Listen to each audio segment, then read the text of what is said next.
नमस्कार, जय गजानन. तुमच्या सगळ्यांचं आपल्या चॅनलमध्ये खूप खूप स्वागत आहे. ज्येष्ठ महिना यावर्षी 2 महिन्याचा आलेला आहे. तो यासाठी की यावर्षी आलेला आहे अधिक मास, ज्याला आपण पुरुषोत्तम मास म्हणतो, मलमास म्हणतो आणि ज्याला आपण धोंड्याचा महिना देखील म्हणतो. तर आपल्या सगळ्या श्रींच्या भक्तासाठी हा एक सुवर्ण काळ आहे. म्हणजे जे भक्त असतील त्या सगळ्याच भक्तांच्यासाठी ही एक सुवर्ण संधी आहे आपल्या अध्यात्माचं बॅलन्स वाढवण्यासाठी. तर अधिक मास जो आहे तो 17 मे पासून तर 15 जून पर्यंत असणार आहे. हा जो संपूर्ण महिना आहे हा आपल्यासाठी अतिशय सुवर्ण काळ आहे.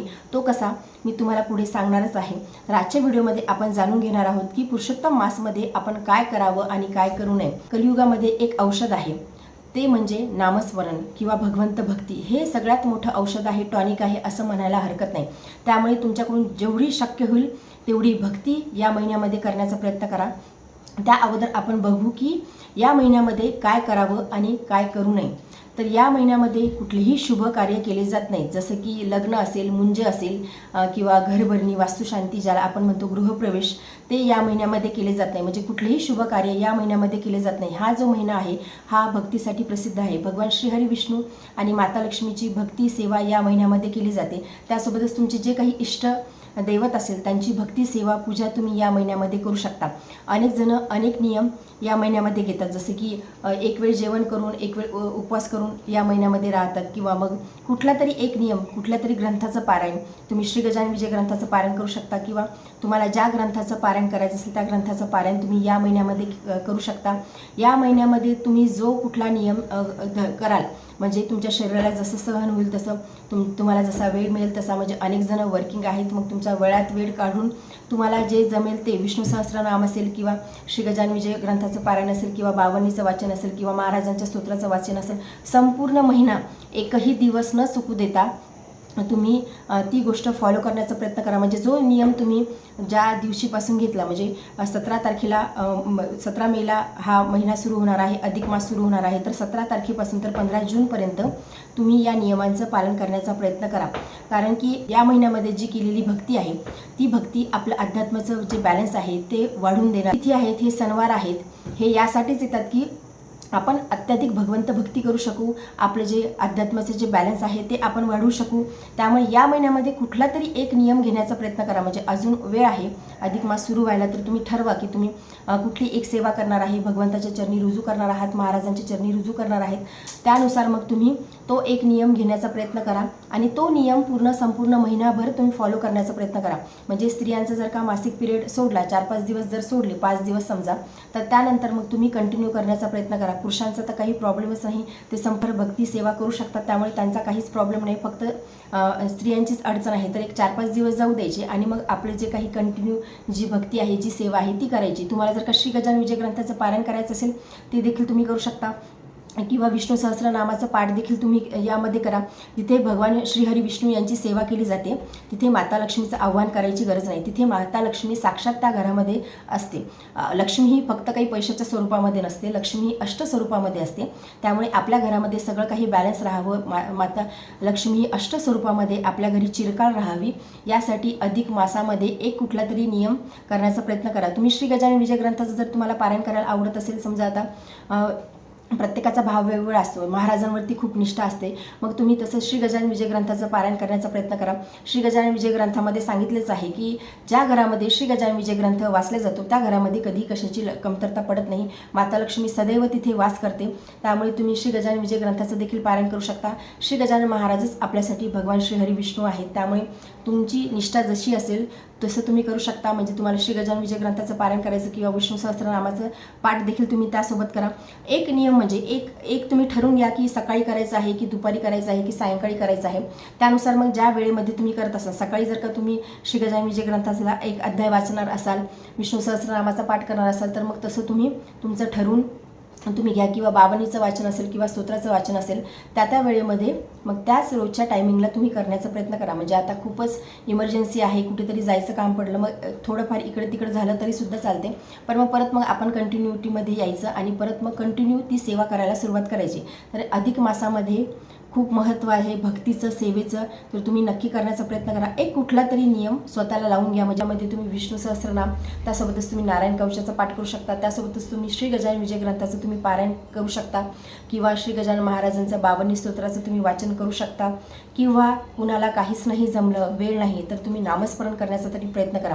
कलियुगामध्ये सर्वश्रेष्ठ हे नामस्मरण सांगितलं आहे. त्यामुळे तुम्ही 3 माळी असो किंवा 5 माळी असो, किंवा तुम्हाला जसं जमेल तसं 11 माळी किंवा 1 माळ तरी घेण्याचा नक्की प्रयत्न करा. एक कुठला तरी नियम घ्या आणि तो फॉलो संपूर्ण महिनाभर नक्की करा.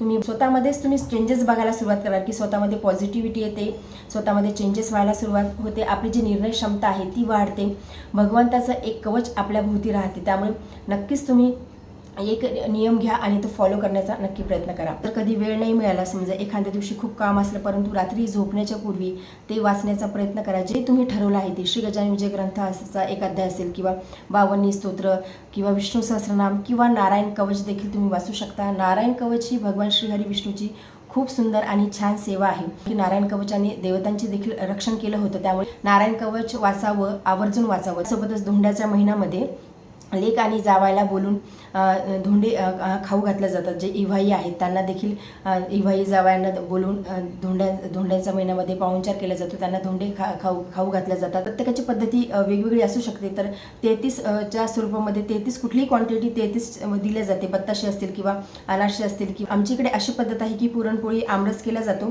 त्यासोबतच जे धोंडे ज्याला म्हणतो, म्हणजे पुरण जे असते त्याला कणकेमध्ये टाकून गोळे बनवले जातात आणि ते तळून त्यामध्ये मग जावायला, आता प्रत्येकाच्या इच्छेनुसार प्रत्येकजण करते, की सोन्याची अंगठी देतात. मग एका कुठल्या तरी 33 धोंडे बनवले जातात, त्यामध्ये ती अंगठी टाकली जाते आणि ती जावायला ते दिलं जाते. म्हणजे मग ते सोन्याचं असो किंवा कुठलंही गिफ्ट 33 मध्ये दिलं जाते.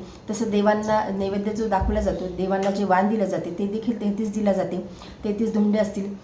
या पद्धतीने धोंड्याचा महिना साजरा करण्याची पद्धत आहे. म्हणजे ही एक पद्धत आहे, कारण की जावाई आणि मुलीला साक्षात भगवान श्रीहरी विष्णू, नारायण आणि लक्ष्मी मातेच्या स्वरूप मानलं जाते. त्यामुळे धोंडे खाऊ घालण्याचा, पाहुणचार करण्याची पद्धत आहे. त्यानिमित्ताने सगळेजण एकमेकांच्या घरी जातात, ऋणानुबंध घट्ट व्हायला मदत होते आणि त्यासोबतच गिफ्ट देखील दिले जातात. म्हणजे प्रत्येकाच्या पद्धतीने जसं गिफ्ट असेल तसं दिलं जाते आणि समोरच्याने देखील तसंच आनंद मानून त्याचा स्वीकार करावा. धोंड्याच्या महिन्यामध्ये दान धर्म करण्याला देखील खूप महत्त्व आहे. तर तुमच्या पद्धतीने तुम्ही दान धर्म देखील करू शकता.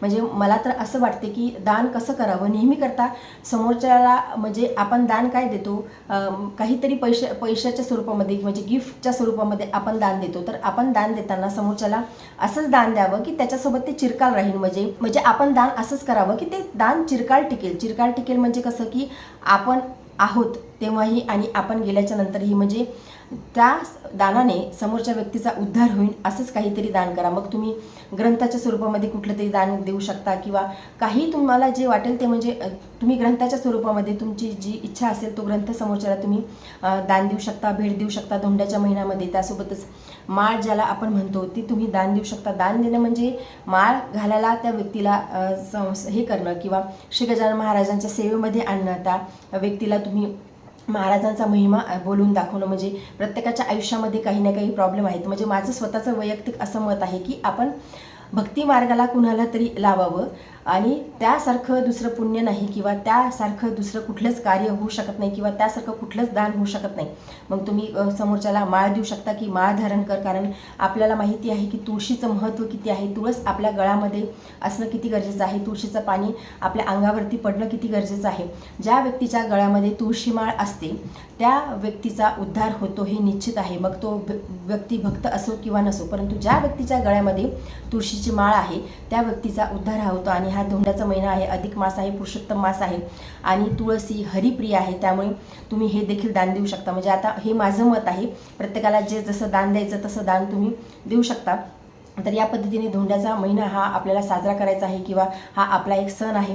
अधिक मास का बरे येतो त्यामागचं एक लॉजिक आहे की अधिक मास का होतो. म्हणजे सूर्य आणि चंद्र गणनानुसार अधिक मास हा येत असतो. म्हणजे सूर्याचे 365 दिवस असतात, तसेच चंद्राचे 334 दिवस असतात. मग दरवर्षी तेवढे दिवस जास्त होतात. त्यामुळे मग 3 वर्षानंतर जे एक महिना हा भरला जातो, मग त्यामुळे धोंड्याचा मास हा येतो, अधिक मास हा येतो, त्यामुळे या महिन्याचं खास महत्त्व आहे अध्यात्माच्या दृष्टीने, ऋणानुबंध घट्ट करण्याच्या दृष्टीने, दानधर्म करण्याच्या दृष्टीने. त्यामुळे कुठला तरी एक नियम फॉलो करण्याचा नक्की प्रयत्न करा. तर आजच्या व्हिडिओमध्ये एवढंच. व्हिडिओ जर तुम्हाला आवडला असेल तर व्हिडिओ लाईक करा, चॅनलवरती नवीन असेल तर चॅनलला सबस्क्राईब करा. जय गजानन, धन्यवाद.